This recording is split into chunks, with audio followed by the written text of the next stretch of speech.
सुप्रभात बच्चों। आज हम पढ़ेंगे हिंदी व्याकरण एवं रचना भाग 3। इसमें हम पढ़ेंगे पाठ 22 कहानी पठन और लेखन। तो कहानी पठन व लेखन क्या है, कहानी पठन व लेखन के क्या लाभ है, ये सब हम इस पाठ में पढ़ेंगे। तो बच्चों, कहानी सुनने, पढ़ने और लिखने की परंपरा हमेशा से चली आ रही है, क्योंकि कहानियाँ मन को भाती है। कभी हम दादी से, नानी से, मम्मी से और कभी टीचर से भी कहानियाँ सुनते हैं। सबके लिए मनोरंजक भी होती है। बाल्यकाल से ही बच्चे कहानियाँ सुनने पढ़ने में रुचि लेते हैं। आपको भी कहानियाँ सुनना और पढ़ना बहुत अच्छा लगता होगा।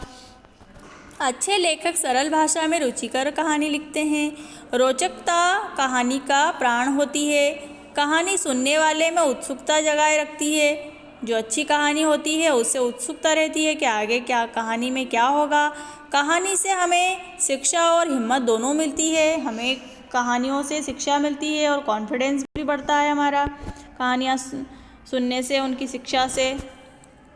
तो अब देखिए, घमंडी का सिर नीचा। तो एक साहूकार के पास 2 घोड़े थे, काला और सफ़ेद। दोनों बड़े ही आज्ञाकारी थे। एक दिन साहूकार को दूसरे शहर में सामान भेजना था, इसलिए उसने अपने वफादार घोड़ों को बुलाया। सफ़ेद घोड़े की पीठ पर सोने की थैलियाँ और काले घोड़े पर अनाज की बोरियां लाद दी और उन्हें अकेले ही शहर भेज दिया। उसे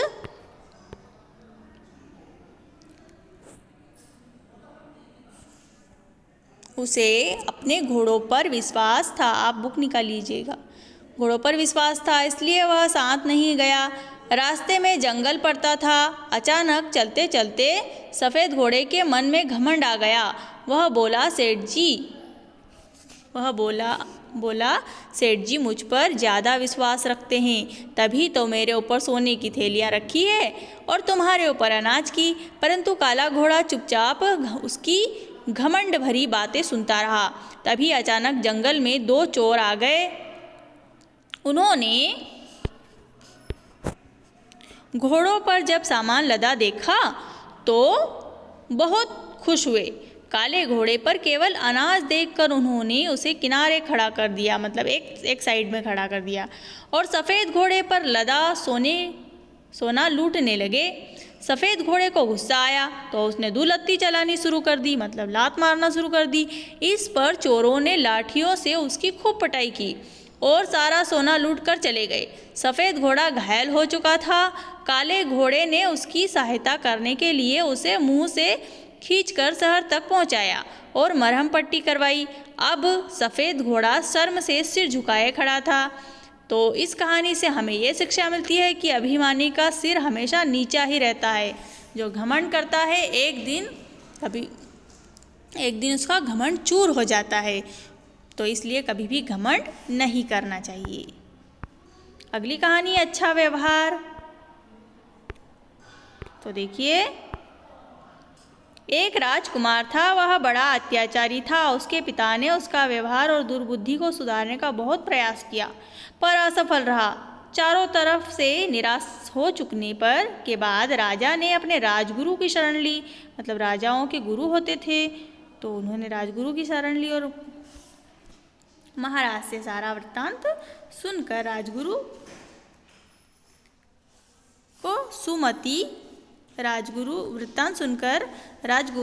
राजकुमार को सुमति देने चल पड़े, मतलब अच्छी बुद्धि सुधारने देने चल पड़े।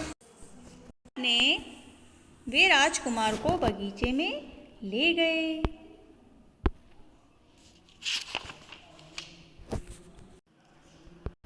बगीचे में ले आए।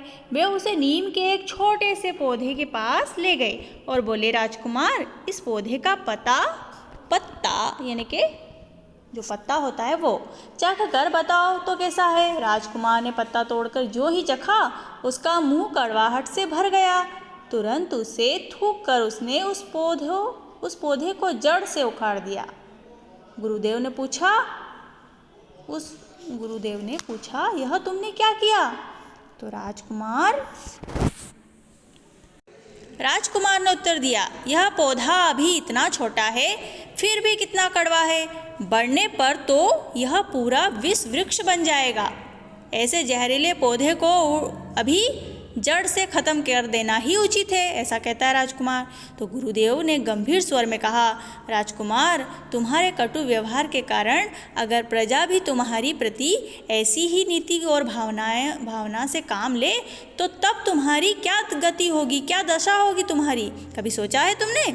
यदि तुम फलना फूलना चाहते हो, मतलब आगे बढ़ना चाहते हो, तरक्की करना चाहते हो, तो तुम्हें भी दयावान, मतलब लोगों पर के प्रति तुम्हारा दया का भाव होना चाहिए, परोपकारी, दूसरों का उपकार करने वाला होना चाहिए तुम्हारा मन, मृदुभाषी मतलब मीठी वाणी बोलने वाला होना चाहिए, उदार यानी कि दूसरों का उपकार मानने वाला तुम्हारा भी स्वभाव होना चाहिए, लोकप्रिय बनना होगा, यानी कि दयावान, परोपकारी, मृदुभाषी, उदार और लोकप्रिय बनना होगा।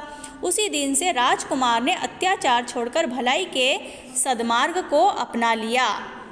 तो शिक्षा हमें मिली है इस कहानी से कि हमें दूसरों के प्रति वैसा ही व्यवहार करना चाहिए जैसा हम स्वयं के लिए चाहते हैं। आओ कुछ और जाने। तो कहानी लेखन के नियम। छोटी कक्षा में विद्यार्थियों को पहले चित्र देखकर कहानी का संकेत पढ़कर कहानी लिखने का अभ्यास करना चाहिए। कहानी रोचक और स्वाभाविक होनी चाहिए। घटनाओं का पारस्परिक संबंध होना चाहिए। भाषा सरल और कहानी उपदेशात्मक होनी चाहिए।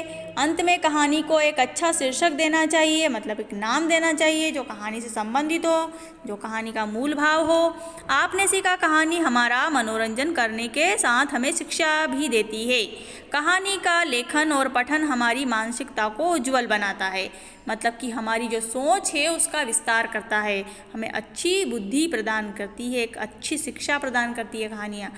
अब हम एक कहानी यहाँ पर चित्र देखकर समझेंगे। तो चित्रों के माध्यम से पूछे गए प्रश्नों का उत्तर दीजिए। अभ्यास कार्य में है ये। तो यहाँ पर बिल्लियाँ दिख रही है, बंदर पेड़ पर बैठा है, बिल्लियाँ रोटी के लिए झगड़ रही है। फिर बंदर नीचे आता है और बिल्लियों को झगड़ते देखकर पूछता है क्यों झगड़ रही हो? तो बिल्लियाँ कहती है कि ये रोटी मेरी है, और दूसरी बिल्ली कहती है कि मेरी। तो अब बंदर कहता है कि ऐसे झगड़ने से कोई फ़ायदा नहीं। तो बिल्लियाँ कहती है कि अच्छा आप ही न्याय कर दीजिए। तो बंदर क्या करता है, रोटी का टुकड़ा उठाता है और आधी आधी रोटी करता है। ज़्यादा जिसको टुकड़ा मिलता है उसका टुकड़ा खा जाता है और पूरी रोटी इस प्रकार खा जाता है, और बिल्लियाँ उसका मुंह देखती रह जाती है। तो आपस में लड़ने का ये परिणाम होता है कि दोनों को फ़ायदा नहीं होता, तीसरा ही फ़ायदा उठाकर चला जाता है। तो बिल्लियाँ किस चीज़ के लिए लड़ रही थी? तो बिल्लियाँ रोटी के लिए लड़ रही थी। बंदर कहाँ बैठा है? तो बंदर पेड़ पर बैठा है। बंदर नीचे क्यों आ गया? तो बिल्लियों को लड़ते देख बंदर नीचे आ गया। बिल्लियाँ बंदर से क्या कह रही होगी? तो बिल्लियाँ बंदर से न्याय करने के लिए कह रही होगी। बंदर ने रोटी का क्या किया? तो बंदर ने रोटी के टुकड़े का कर स्वयं खा लिए। इस कहानी से हमें क्या शिक्षा मिलती है? तो हमें आपस में झगड़ा नहीं करना चाहिए, शिक्षा मिलती है इस कहानी से हमें। तो ये यहाँ पर आपका चैप्टर कंप्लीट हो गया है। ठीक है, धन्यवाद।